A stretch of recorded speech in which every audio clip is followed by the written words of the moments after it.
¿Sabes en qué países del mundo es más difícil encontrar trabajo? Seguramente piensas en lugares como Kenia o Haití, pero lo cierto es que hay un país que está peor que ellos en términos de desempleo, y nunca te imaginarás cuál es. Ese país es España. Y por cierto, ¿ya te suscribiste o eres parte de ese 90% que ve los videos sin hacerlo? España tiene una tasa de paro más alta que Argelia, Haití o el Congo, y con los datos del 2021 en la mano, España también es el país con más desempleo juvenil de Europa y el octavo de todo el mundo. Esto nos lleva a preguntar, ¿cómo demonios es posible que en una economía tan aparentemente avanzada como la española, los jóvenes lo tengan más difícil para encontrar trabajo que en países que se consideran subdesarrollados? ¿Cuál es realmente el problema que hay tras el desempleo en España? Vamos a verlo. Para quienes no lo sepan, la tasa de temporalidad explica qué proporción de los contratos de trabajo son de corta duración, es decir, de poco más de unos meses. En España esta proporción ha sido muy alta en las últimas décadas. España es el país de la Unión Europea con más trabajo temporal, alcanzando a 1 de cada 4 personas asalariadas. El problema no es solo que el contrato temporal es más inestable, sino que, en muchos casos, ni siquiera está justificado. Para ser más concretos, durante los últimos 5 años, 90 de cada 100 contratos firmados en España fueron temporales.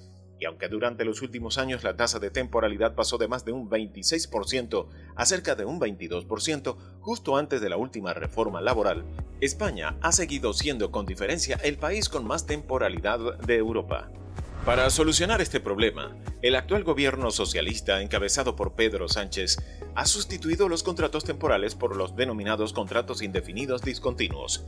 Pero, como veremos, los problemas subyacentes siguen siendo en gran medida los mismos. Entonces, veamos cómo ha funcionado el mercado laboral español durante los últimos 40 años y repasemos cuáles han sido sus mayores deficiencias. Nos centraremos en los efectos del sistema hasta la última reforma y, si piensas que España siempre ha tenido una tasa de temporalidad tan alta porque es un país turístico donde las empresas suelen contratar gente solo para los meses de verano, déjame decirte que es mucho más complicado que eso. Para entender la verdadera razón, debemos mirar más allá del turismo. España no es solo una economía temporal en el sector turístico, sino que prácticamente cualquier sector que se analice ha mantenido tasas de temporalidad mucho más altas que sus vecinos europeos. Por ejemplo, países tan turísticos como Malta o Grecia tienen menos de la mitad de contratación temporal que tradicionalmente ha tenido España. Por lo tanto, la hipótesis del turismo se cae por su propio peso.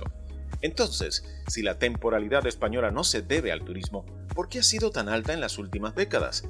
Para encontrar la respuesta tenemos que viajar al pasado, a aquellos maravillosos 80. Corría el año 1984 cuando la nueva España democrática se enfrentaba a su primera gran crisis económica.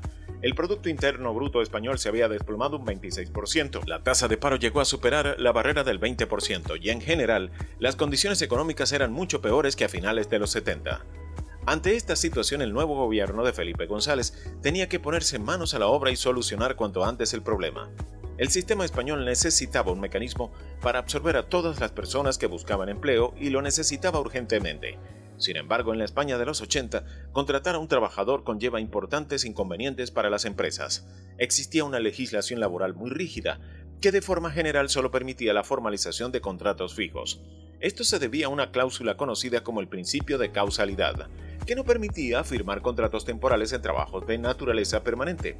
Así que, como se pueden imaginar, una empresa tenía que estar muy segura antes de contratar a alguien y debía tener la suficiente confianza en que sus ventas se mantendrían estables con el paso del tiempo, cosa que evidentemente no siempre sucedía. Siendo consciente de esta situación, en un intento de aumentar la contratación y de aproximarse a un modelo laboral más flexible, en octubre de 1984 el gobierno de Felipe González decidió eliminar de golpe el principio de causalidad, permitiendo así a todas las empresas contratar temporalmente por un máximo de 3 años. Eliminada la causalidad, eliminado el miedo a contratar. ¿Pero qué piensas? ¿Crees que esa medida funcionó? ¿Sirvió la flexibilidad para aumentar la contratación? Lo cierto es que tan solo 5 años después de reformar la legislación laboral en España, la contratación anual de trabajadores aumentó en más de 2 millones de contratos, casi el doble que en 1984. Así que podríamos decir sin temor a equivocarnos que la reforma sí fue todo un éxito, o al menos un éxito en el corto plazo, porque en el largo plazo esta reforma creó una gran diferencia entre los empleados fijos y los temporales, una diferencia que persiste hasta hoy. Esto es lo que se conoce como la dualidad del mercado laboral. Hasta la última reforma puesta en marcha en 2022, el coste de despido de un empleado temporal era de 12 días de salario por año trabajado, mientras que para un trabajador fijo esta cifra subía hasta los 33 días. Hablamos de una indemnización casi 3 veces mayor que hizo que los empleados fijos cobraran de media unos 17.000 euros de indemnización por despido, mientras que los empleados temporales cobraban apenas 1.132 euros, es decir, menos de una décima parte. Por supuesto, esta diferencia en el coste de despido hizo que las empresas prefirieran contratar empleados temporales en lugar de empleados fijos, para evitar pagar las altísimas indemnizaciones en casos de tener que prescindir de ellos. La consecuencia fue que los jóvenes españoles empezaron a tenerlo muy complicado para que una empresa decidiera darles un trabajo indefinido. Lo más curioso es que cuando el límite de contratos temporales encadenados se cumplía, muchas empresas prefieren despedir a sus trabajadores y simplemente contratar a otros nuevos a quienes podrían seguir haciendo contratos temporales. Y seguro piensas, pero si se despide a un trabajador pero se contrata a otro, ¿cuál es el problema? ¿Por qué la dualidad y la temporalidad empeoran las altas cifras de paro y de baja productividad en España? Antes de responderte, deja tu opinión en los comentarios. Así estaremos al tanto de datos o recomendaciones para próximos videos. Bueno, tras la reforma laboral de 1984 y gracias a la flexibilidad que introdujo, la probabilidad de que los jóvenes encontraran trabajo al incorporarse al mercado laboral aumentó un 9% respecto a los años anteriores.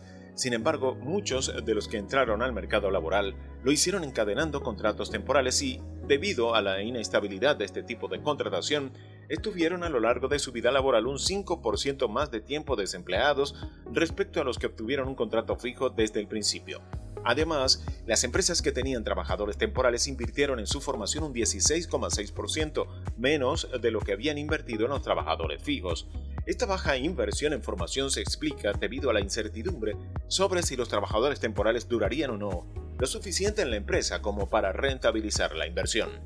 Estos dos últimos hechos, es decir, un mayor tiempo en el paro y una menor inversión de las empresas en su formación, supusieron una caída en la productividad de los trabajadores temporales. Una bajada de la productividad que al final de la vida laboral de este tipo de trabajadores se tradujo en unos ingresos un 7,3% más bajos respecto a los empleados con contratos fijos.